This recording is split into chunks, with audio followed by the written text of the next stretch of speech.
Hello and welcome. Now, I don't know about you, but sometimes I find myself looking at an old bus, preserved or in a picture, and looking at the livery and thinking, now, how on earth did that livery ever get superseded? How did we lose that livery? And how was that livery replaced by something like a reaver? The traditional liveries of yesteryear tended to be several base colours with very smart lining out. Although, as today, the coaches normally had a bit more of a racy look about them. But all the colours seemed to go together well. They all complemented each other. There was certainly nothing too garish at all. And the lines of the livery often complemented the lines of the coachwork as well. When buses were first nationalised in 1948, we got the Tilling liveries. Now, I suppose you could argue that this was the predecessor to the National Bus Company red or green.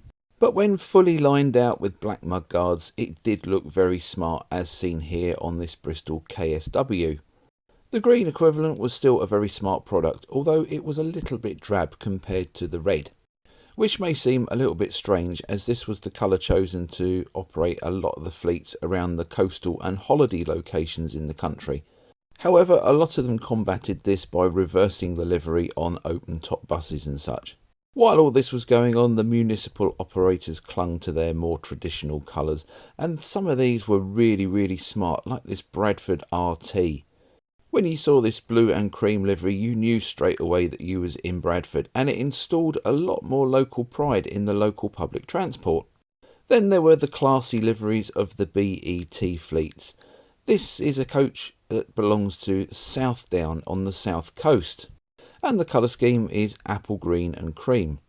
The service buses followed a livery to a similar style, and again it installed a great sense of local pride. Now, you'll have to forgive me for staying in the south and southeast.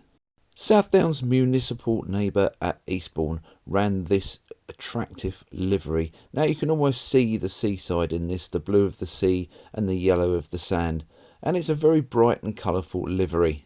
And it's something that is so very appropriate for a seaside coastal holiday area.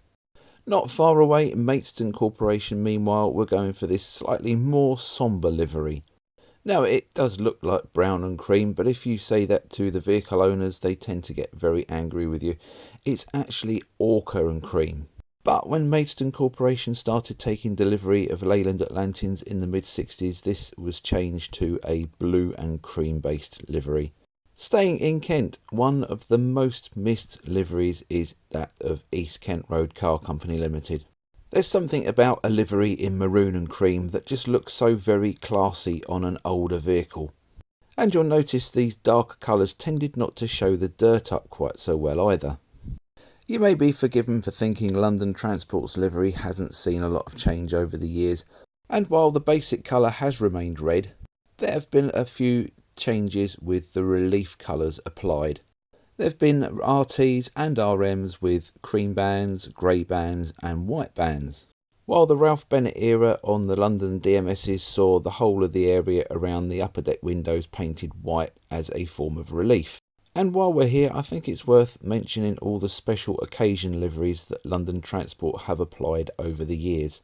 There's been silver buses, there's been gold buses, as well as many attractive heritage liveries, like the London General livery and the Joseph Schillerbeer livery seen here.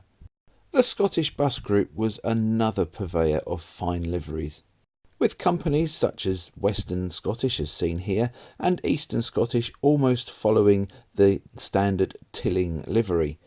But then you had companies like Central SMT who had much more cream in the colours, and Midland Scottish who traditionally used a very attractive blue livery.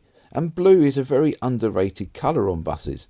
Moving into the 1970s, and it's time for a confession. Yes, I'm amongst friends, so I feel I can say it. My name is Jake, and I love the National Bus Company liveries. Now, I'll be the first to admit that when you look back at the previous liveries I've gone through, these can tend to look a little bit bland and a little bit uniform. And it's very true that the NBC Poppy Red didn't weather particularly well either. But growing up in the 70s and 80s, these were absolutely everywhere when I was a child. And a bit like the Tilling liveries before, The green National Bus Company leaf green livery tended to be on the companies that signified the coast and holidays. Lincolnshire, Eastern National, Maidstone and District, South Downs, Southern Vectus, Western National, Crosville, to name a few. And unlike the uniform red, the green seemed to appear in several different tones. Another similarity with the former Tilling liveries was that certain special events vehicles, such as open tops, as seen on this convertible Devon General Bristol VR, had much more white put into the livery to make them stand out from their normal closed-top run-of-the-mill everyday buses. Now, having said how much I like National Bus Company liveries, I think we can all agree that having a white-based livery for a coach that spends most of its time on motorways in appalling weather, driving at high speed, wasn't their finest choice. But National Bus Company wanted their coaches to be as recognisable as the American Greyhound coaches. They wanted a brand. And this is the start of when you see designers and graphic designers involved in liveries on buses. And it's such a shame that they didn't go for something a little bit different, because you can see the standard duple coach body as used by the National Bus Company in a lot of their coaches, seen here on a Leyland Tiger chassis, in the attractive livery of Merseyside Transport. And you can see they've put the darker colours at the bottom, and even when the colours aren't quite so dark, it still makes the bodywork look totally different. The Plaxton Supreme bodywork was also used extensively by the National Bus Company, and look how different it looks in the Kenzie's Tours livery. With the arrival of deregulation in the mid-1980s, bus operators were once again reaching for the pots of paint. Some companies like Provincial and United Counties basically adapted the National Bus Company livery. And indeed, Maidstone and District did a similar thing, although they later started using a more apple green rather than the NBC leaf green for their buses. So while these operators stayed with the tried and tested, there were others who tried things completely different and went for designs that had never been seen on buses at all. Before Stagecoach got their paws on a lot of the companies, the late 80s and early 90s were the era of bright, bold, slashing colour schemes. And while they were bright and bold, in a lot of cases these designs did little to enhance or complement the lines of the coachwork and bodywork of the buses. It was all about being noticed in the middle of deregulation and in a bus war. I'm here, I'm better than the competition. That's basically what it was all saying. There were some liveries though that weren't quite as garish and followed the lines of the vehicle a little bit better. Ribble, Devon General, South Down and Hastings and District all followed this practice, and they all introduced some really attractive liveries, which were all unfortunately overrun by the Stagecoach stripes. Now, this has never been a favourite livery of mine, and while you can look back at it with a little bit of nostalgia, it still looks so very cheap, doesn't it? And I guess I'm beginning to feel a little bit that indignation that the people of an earlier generation did when the National Bus Company livery came along and swept away all those traditional liveries. And the Stagecoach standard vehicles with their grey and red interiors didn't look a huge amount better on the inside than they did on the outside either, in my opinion. Fortunately though, all was not lost, because as the late 1990s and early 2000s dawned, there seemed to be a new phase of the bus livery coming along, and that was of a stripy, multicoloured livery. Now these tended to be quite clever as they combined the traditional elements of the livery along with a contrasting line along the bottom somewhere. I could be right or I could be wrong, but I believe a lot of these liveries were designed by Ray Stenning of Best Impressions. And although they all had various similarities, they all looked so bright and so fresh. When British Bus and Cowie Group were merged to form Arriva, another drab corporate livery appeared. And while the aquamarine and cream they use isn't actually too bad, it does look a bit washed out and a bit wishy-washy, doesn't it? And it's just a shame it's applied in this really, really strange way. To illustrate my point, here is a Damery Coaches Bristol VR, a subsidiary of Wilson Dorset. Now the colours it's wearing are very similar to the Arriva colours, but look at the difference it makes when it's applied in a different style and it complements the lines of the vehicle. Look how different the bus looks. As we've seen before, some operators try to stand out and they didn't necessarily always get it right. This Southern Vectis minibus being a prime example.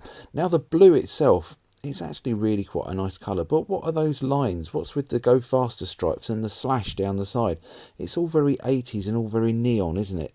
In the 2000s, Stagecoach was rebranded, and I must say this livery is absolutely cracking. This is one of my favourite corporate liveries. This was the beach ball or rolling ball livery and managed to match all the Stagecoach standard colours in with a brand new design on a light grey background. And compared to their original livery, it didn't look cheap at all. It actually looked quite classy, and it's just a shame that they've replaced it with something very white and bland now. Arriva have also updated their corporate look as well by going for less cream and more blue, and it's a look that actually works. Even if the livery doesn't follow the lines of the vehicle, it's actually quite an attractive look. It's quite interesting looking at current liveries to see how they are quite refined but also very eye-catching at the same time. In the past, buses played a prominent role in advertising, but now they seem to have forsaken third-party adverts for services and adverts for their own greater good. I do hope you have enjoyed this colourful look at liveries on buses throughout the years, and I hope that it's raised a little bit of nostalgia and brought back some happy memories for you. If you did enjoy it, please like and share this video, and don't forget to subscribe to my channel, as this helps the channel grow and it also encourages me and inspires me to create more videos like this. It also means that you will get a notification when I release further videos. Thanks very much for watching. Bye bye.